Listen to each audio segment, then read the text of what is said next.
Salam sejahtera Malaysia, selamat petang. Sekarang suasana hari raya, raya pertama di resort paling indah, sangat cantik. Oke, undang-undang tetap undang-undang. Undang-undang tetap undang-undang. Saya percaya Muhyiddin Yassin tahu tentang perkara itu. Muhyiddin Yassin, bekas Perdana Menteri Malaysia, dia sepatutnya tahu dan menyadari bahwa undang-undang tetap adalah undang-undang. Dan tidak ada satu orang pun yang melebihi kuasa undang-undang. Tak kiralah siapapun, undang-undang tetap undang-undang. Apatah lagi kalau undang-undang itu memang sudah ada sejak dulu lagi. Undang-undang itu bukan baru dicipta. Undang-undang itu semua sudah terang tahu. Muhyiddin Yassin tiba-tiba muncul bagai hero. Bagai hero remaja lah kot. Wah, cantiknya.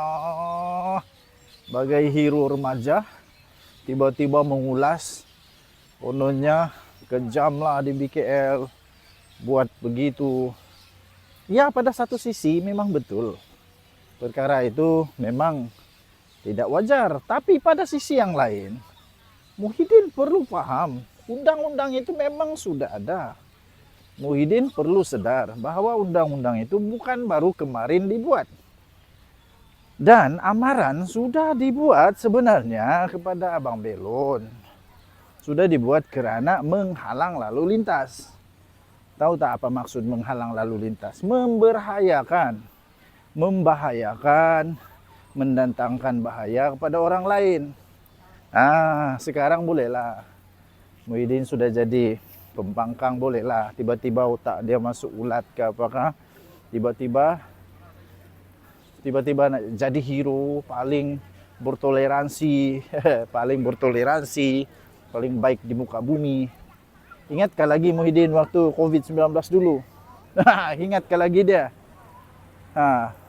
Betul kamu Muhyiddin sangat bertoleransi pada ketika itu? Betul-betul kamu Muhyiddin waktu itu dia bertoleransi ke atas undang-undang? Ataupun pada waktu itu Muhyiddin sangat-sangat tegas kepada undang-undang sebab dia tahu bahwa undang-undang tetap undang-undang, perlu ditegakkan undang-undang. Okey, so sekarang berada di swimming pool. Wih, seronok swimming pool ya. Swimming pool. Swimming pool pun ada undang-undang tau. Swimming pool ada undang-undang. Kalau swimming pool bilang tidak boleh terjun, tidak boleh membahayakan orang lain, itu maksudnya memang betul ada kejadian yang pernah terjadi sehingga dapat mau dielakkan berlaku lagi. Jadi Muhyiddin janganlah pura-pura lupa. Muhyiddin pernah jadi apa tahu? Dia pernah jadi Perdana Menteri. Sepatutnya dia tahu apa natijah kepada melanggar undang-undang. Sepatutnya dia kaji dulu, dia study dulu, dia belajar dulu apa sebenarnya yang sudah terjadi di sebaliknya. Ya, apa sebenarnya yang terjadi di sebalik itu. Bukan terus-terus bagi komen yang entah apa-apa, konon lah mau jadi hero, apakah kan begitu. Ini tiba-tiba mau jadi hero yang tidak kesampaian. Cubalah kalau dulu ada orang komen dia pasal COVID. Cubalah kalau dulu ada orang komen dia pasal COVID. Cubalah kalau dulu tiba-tiba ada orang komen dia seorang yang kejam, tak berhati, tak berperi kemanusiaan, tidak bagi kami peluang untuk rentas negeri, tidak bagi ni. Baru dia tahu jawab. Macam mana mau jawab? Undang-undang tetap undang-undang. Lagipun undang-undang itu bukan baru kemarin dicipta. Undang-undang itu sudah lama. Seluruh dunia sudah tahu. Muhyiddin Yassin waktu COVID itu, adakah orang boleh senang-senang langgar undang-undang? Adakah Muhyiddin Yassin tiba-tiba jadi hero? Bolehlah, boleh. Dapa. Kalau benda ni pun boleh menyebabkan kemudaratan kepada orang lain. Dapat, kita bagi je, kita berperi kemanusiaan. Adakah dia buat begitu? Pasti tiada, sebab dia tahu kepentingan undang-undang. Kepentingan undang-undang. Jadi tak payahlah nak tunggang-tunggang lagi. Tak payahlah nak tunggang-tunggang lagi. Ah, cermin dulu diri sebelum cakap. Cermin dulu diri sebelum cakap. Cermin dulu, adakah betul diri itu betul hebat macam malaikat ke apa? Barulah bagi komen yang bukan-bukan. Tapi kalau diri itu sama juga, tak ada beza dengan yang lain, malah lebih teruk lagi. Sampai ada orang terpaksa angkat bendera putih sebab tidak ada lagi makanan, tak boleh kerja dan sebagainya. Waktu itu jawablah kan. Kita paham waktu itu memang ada penyakit COVID kan. Ada, tapi sama juga kalau dipikir secara mendalam, benda ni hampir sama tapi tak serupa. Ini pun boleh menyebabkan kemudaratan kepada orang lain. Kalau itu menghalang lalu lintas, menghalang jalan, itu membahayakan tuh, membahayakan. Lagi pun bukan terus-terus diambil tindakan.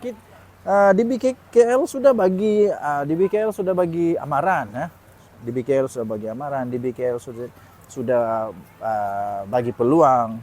Tapi begitu pula jadi. Lepas tu nanti kena kaji juga dulu sebenarnya siapa yang dahulu touch body. Adakah penguasa di BKL yang touch body dulu ataupun Abang Belon yang touch body dulu? Itu pun kena kaji juga. Seterusnya ialah sekarang sudah tak ada tindakan dan semua keadilan bagi Abang Belon sudah ditegakkan. Jadi apa lagi yang kamu mau? Apa lagi yang kamu mau? Tindakan apa lagi yang kamu mau? Sampai saya pun berpikir juga, terutamanya Akmal lah. Dr. Akmal bilang mau jumpa sampai pergi mahkamah. Pergi mahkamah buat apa?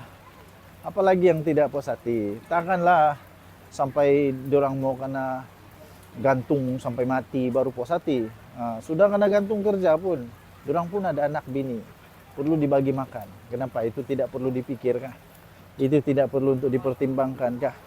Kalau semua sudah oke, sudah berdamai, semua sudah dapat keadilan, mau apa lagi diheboh-hebohkan? Cukup-cukuplah. Mau apa lagi mau dibising-bising? Orang tuan punya badan sudah selesai, dada sudah dendam semua. Tiba-tiba orang luar, ini pula yang melampau-lampau. Dia pula yang lebih-lebih. Netizen pun sama gitu. Abang Belon sudah oke, sudah mengampuni, semua sudah oke. Tiba-tiba netizen pula seolah-olah dia pula yang kena, macam dia pula yang sakit. Abang Belon oke aja, macam netizen pula yang lebih-lebih sakitnya. Heran juga. Beginilah keadaan di sini petang-petang sangat-sangat cantik. Itu sangat romantis. Saya terus terang sangat romantis tempat tuh. Berbaloi lah. Memang sangat romantis. Nanti saya mau bawa istri saya dating di sana. Oke, kita jumpa lagi. Bye bye.